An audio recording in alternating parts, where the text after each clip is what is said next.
YouTube एक ऐसा माध्यम है जिस पर कोई भी अपना चैनल खोलने के बाद ये समझता है, अगर मान लीजिए पब्लिक देखने लग गई, पब्लिक पसंद कर रही, तो लोगों को ये लगने लग जाता है कि हम आर्टिस्ट हो गए। जबकि पब्लिक के सपोर्ट की वजह से वो चैनल चलता है। आर्टिस्ट होना एक डिफरेंट चीज है, अलग चीज है ना। अभी जैसे मान लीजिए कोई राइटर है, अब वो यूट्यूब के ऊपर कविताएं लिखने लग गया, कहानी लिखने लग गया, या कोई एक्टर है वो यूट्यूब पर एक्टिंग करने लग गया। लेकिन अगर वो बॉलीवुड में जाके काम ढूंढे और जावेद अख्तर बोले कि नहीं नहीं तुम राइटिंग नहीं कर पाते हो, या गुलजार बोले कि नहीं तुम राइटिंग नहीं कर पाते हो, तो इसका मतलब ये है कि वो राइटिंग नहीं कर पाता है, तभी इतना बड़ा राइटर बोल रहा है। और अगर अमिताभ बच्चन बोलेंगे तुम एक्टिंग नहीं कर पाते हो, तो बात सही है फिर। लेकिन अभी यूट्यूब की वजह से होता यह है कि बहुत सारे कलाकारों को, जो कलाकार नहीं होते उनको लगता है कि हम कलाकार हैं, क्योंकि पब्लिक तो देख रही है। तो ये यूट्यूब की वजह से एक भ्रम बहुत ही बड़े स्तर पे फैला हुआ है। इस वजह से आप देखिए कि बॉलीवुड के अंदर यूट्यूबर्स की जल्दी एंट्री नहीं होती। यूट्यूब में, यूट्यूब चलाने वालों में इक्का दुक्का लोग ही बॉलीवुड के साथ जुड़ के काम कर पाते हैं, वो भी वो जिनके पास में टैलेंट होती है वास्तव में, असली वाली। ये तो हो, बाकी वो उसकी वजह से नहीं होता है। हमने बहुत सारे इस तरीके के वो सब देखे, लेकिन जब हमने ये कुंडली देखी तो हमको लगा ये कुंडली आपको दिखानी चाहिए, क्योंकि इसमें इतने बड़े राजयोग और उसका सामने प्रमाण, प्रत्यक्ष किम प्रमाणम। वो लड़का सामने अभी अवार्ड पाया, और पूरी फिल्म फ्रेटर्निटी ने खुश होके अवार्ड दिया उसको। हाँ तो वो ठीक है। तो ये हमको लगा ठीक हो सकता है इनका आगे का फ्यूचर भी।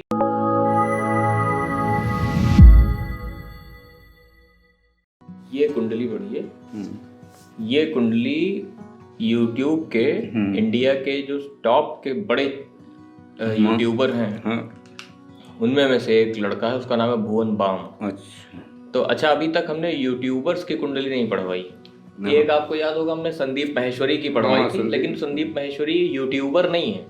संदीप माहेश्वरी मेन बिजनेसमैन है और मोटिवेशनल स्पीकर है। लेकिन भुवन बाम पक्के यूट्यूबर हैं। ये यूट्यूब के लिए ही अपना काम करते हैं, बाकी इन्होंने कुछ काम नहीं किया। और हमने इनकी कुंडली इस वजह से निकलवाई कि इनको अभी बॉलीवुड में एक अवार्ड मिला है।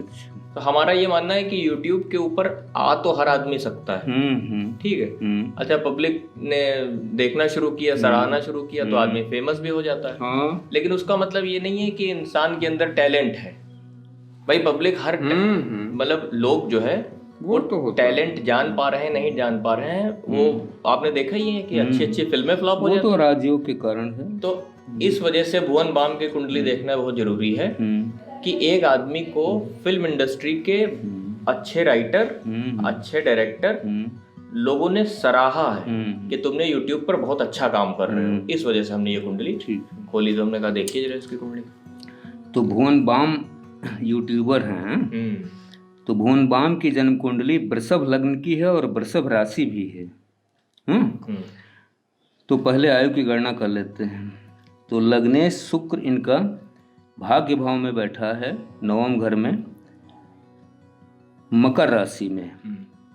तो लग्नेश है चर में, अष्टमेश का गुरु है चर में, दीर्घायु हो गई। लग्न स्थिर में है, चंद्रमा स्थिर में है, यह अल्पायु हो गई। शनि स्थिर में है और चंद्रमा स्थिर में है, ये भी अल्पायु हो गई, है ना। अच्छा, अब देखो इसमें आयु बढ़ेगी कैसे। लग्नेश शुक्र इनका यहाँ बैठा है मकर राशि में, नवम घर में, और शुक्र की मीन उच्च राशि है, उससे 2 राशि पीछे बैठा है ना। तो इसलिए भुवन बाम की इस जन्म कुंडली का आयु का कालखंड मध्य आयु में है, ठीक। तो ये मध्य आयु की जन्म कुंडली है। राजयोग देखिए। अब राजयोग देखो। तो लग्नेश शुक्र यहाँ बैठा है भाग्य भाव में, यहाँ पर पंचमेश और धनेश बुध आ गया, मंगल आ गया अष्टमेश, सप्तमेश और द्वादशेश, और सूर्य आ गया चतुर्थेश। तो अगर इसको ध्यान से देखो तो एक तो राजयोग मिलेगा, लग्नेश भाग्य भाव में आया, शुक्र ठीक है ना, उच्चाभिलाषी है। मीन इसकी उच्च राशि, 2 राशि पीछे मकर में बैठा, एक राजयोग ये बनाएगा। एक चतुर्थे सूर्य नवम घर में आया, ठीक, दो हो गए। हाँ, सूर्य भी उच्चाभिलाषी है, सूर्य की मेष राशि उच्च की है और उससे 3 राशि पीछे बैठा है। तो 2 राजयोग ये हो गए। और देखो बुध धनेश और पंचमेश है, ये यहाँ पे कोई राजयोग नहीं देगा। मंगल 12वें घर का मालिक और 7वें घर का मालिक है। अब ये मंगल सप्तमेश भाग्य भाव में आया, ठीक है, एक राजयोग ये इनको मिल जाएगा। 3 हो गए।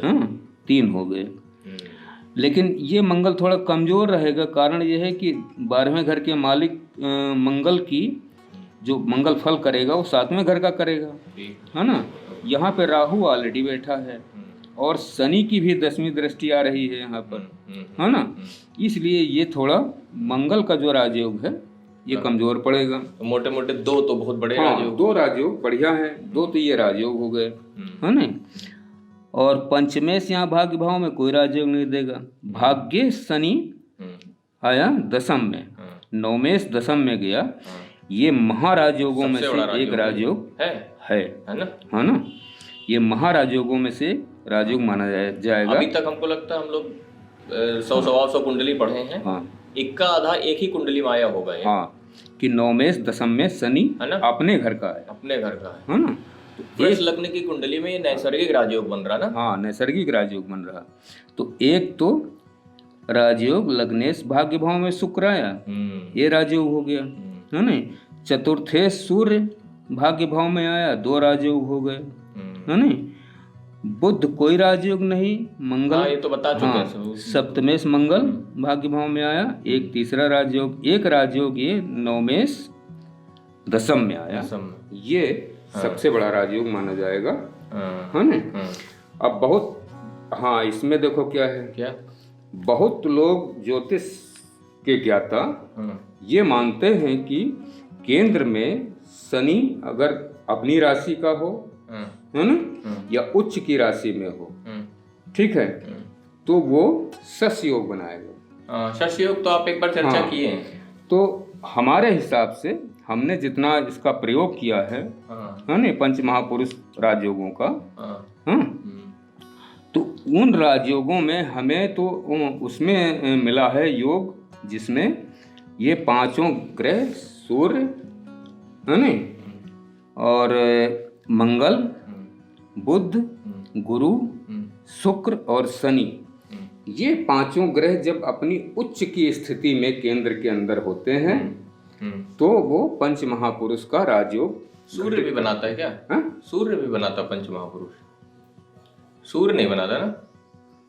मंगल का रुचक बनता है, गुरु, भद्र, शुक्र, हंस और मालव और वो बस 5 हो गए। सूर्य नहीं बनाता। मंगल, बुध, गुरु, शुक्र और शनि, ये 5 ग्रह पंच महापुरुष का राजयोग बनाते हैं। तो इसमें पंच महापुरुष नहीं बन रहा अब हमारे हिसाब से तो फिलहाल नहीं है, है ना। हाँ, लेकिन ये अब नवमेश दशम में ऐसे ही वो तो ऑलरेडी वो महाराजयोगों में से एक है। नवमेश दशम में शनि चला गया। तो हमको लगता है ये जो दो राजयोग, ये प्लस ये तीसरा, ये 3 राजयोग की वजह से ही एक मिडिल क्लास का लड़का जो है वो सीधा फिल्म इंडस्ट्री के बराबर पे खड़ा हो गया, अपनी टैलेंट के साथ में और बगैर किसी सपोर्ट के, बिना किसी सपोर्ट के।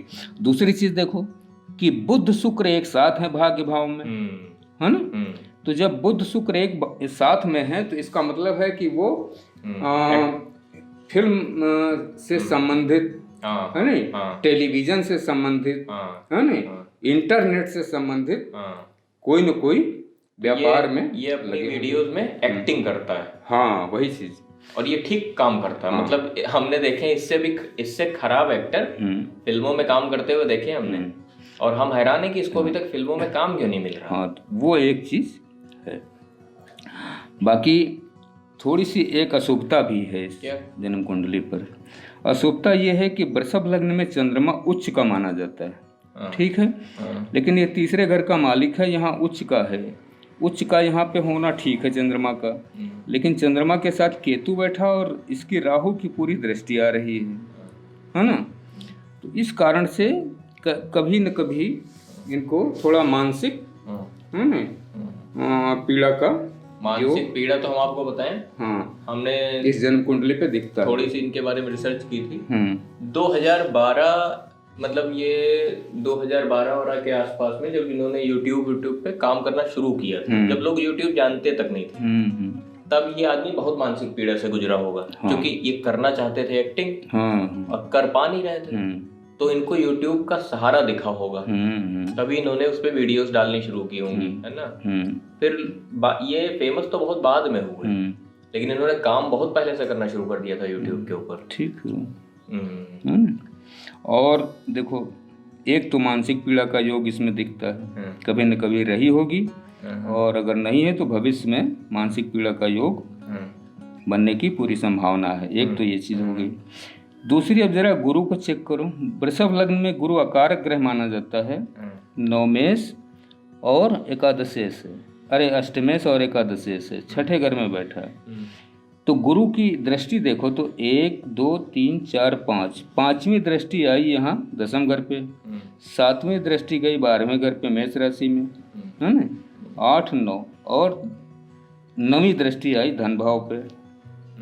इस गुरु की ये जो 5वीं दृष्टि यहाँ पे शनि के पर आई दसम घर में, है ना, और गुरु की ये दृष्टि है तो उच्चाभिलाषी, लेकिन गुरु की मकर नीच राशि है, उससे एक ही राशि आके दृष्टि जा रही है। तो ये जो गुरु शनि का दृष्टि संबंध बना दसम घर पे, है ना,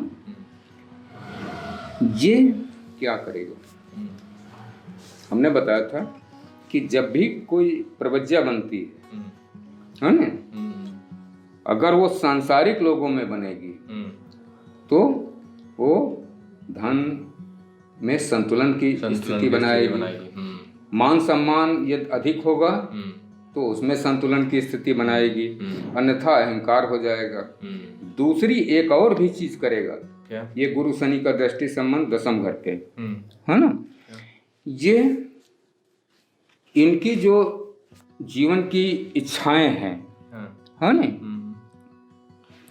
उनमें रुकावट डाले, इच्छाओं में कि जैसे तुमने बताया कि ये एक्टिंग करना चाहते थे, एक्टिंग नहीं इनको मिला चांस, है ना, तो वो जो इच्छाएं हैं उनमें ये रुकावट डालता है।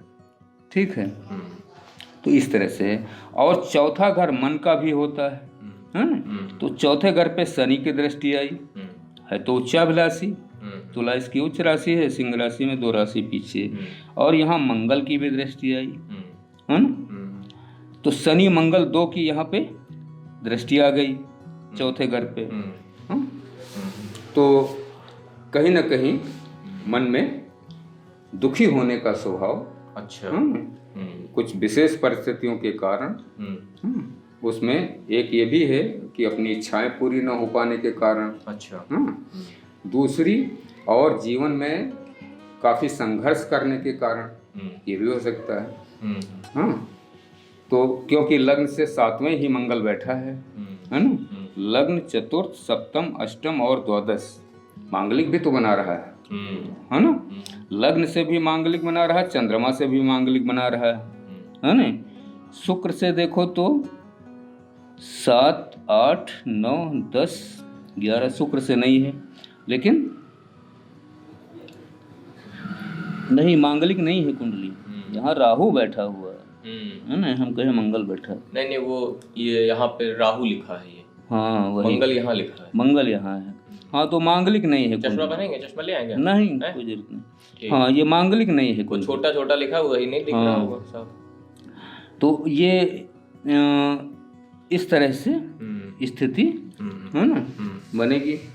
तो एक तो मानसिक पीड़ा का योग, एक अपनी इच्छाओं की पूर्ति में समस्याओं का योग, क्योंकि मंगल की 8वीं दृष्टि यहाँ चौथे घर पे आ रही है, शनि की भी यहाँ दृष्टि आ रही है चौथे घर पे, तो उसमें कहीं न कहीं पर अपनी इच्छाओं की पूर्ति में रुकावट आती, बाधा आती है।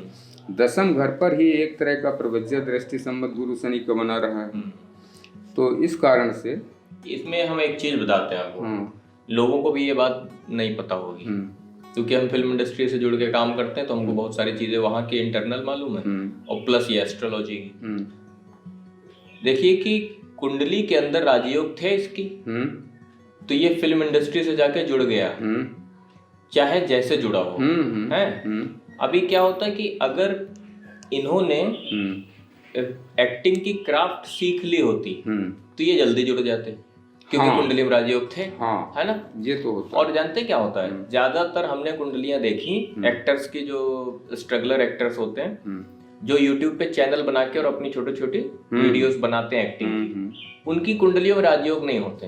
तो वो क्या होते हैं, वो YouTube पर भी सक्सेसफुल नहीं होते। जैसे भुवन बाम की कुंडली में राजयोग था, इन्होंने एक्टिंग की क्राफ्ट सीखी नहीं, लेकिन समयांतर में समय के साथ धीरे धीरे इम्प्रूव होते रहे।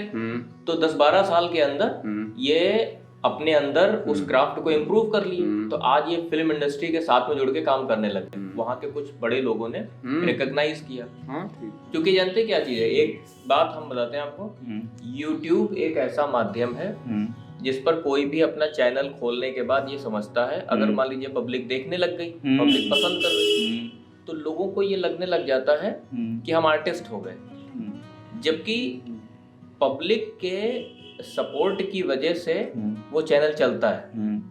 आर्टिस्ट होना एक डिफरेंट चीज है, अलग चीज है ना।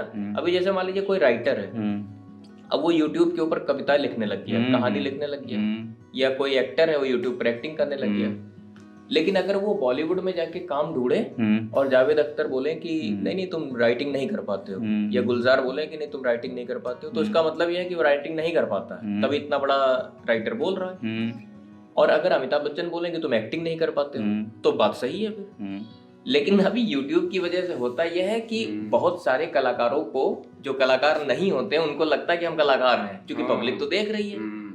तो ये YouTube की वजह से एक भ्रम बहुत ही बड़े स्तर पे फैला हुआ है। इस वजह से आप देखिए कि बॉलीवुड के अंदर यूट्यूबर्स की जल्दी एंट्री नहीं होती।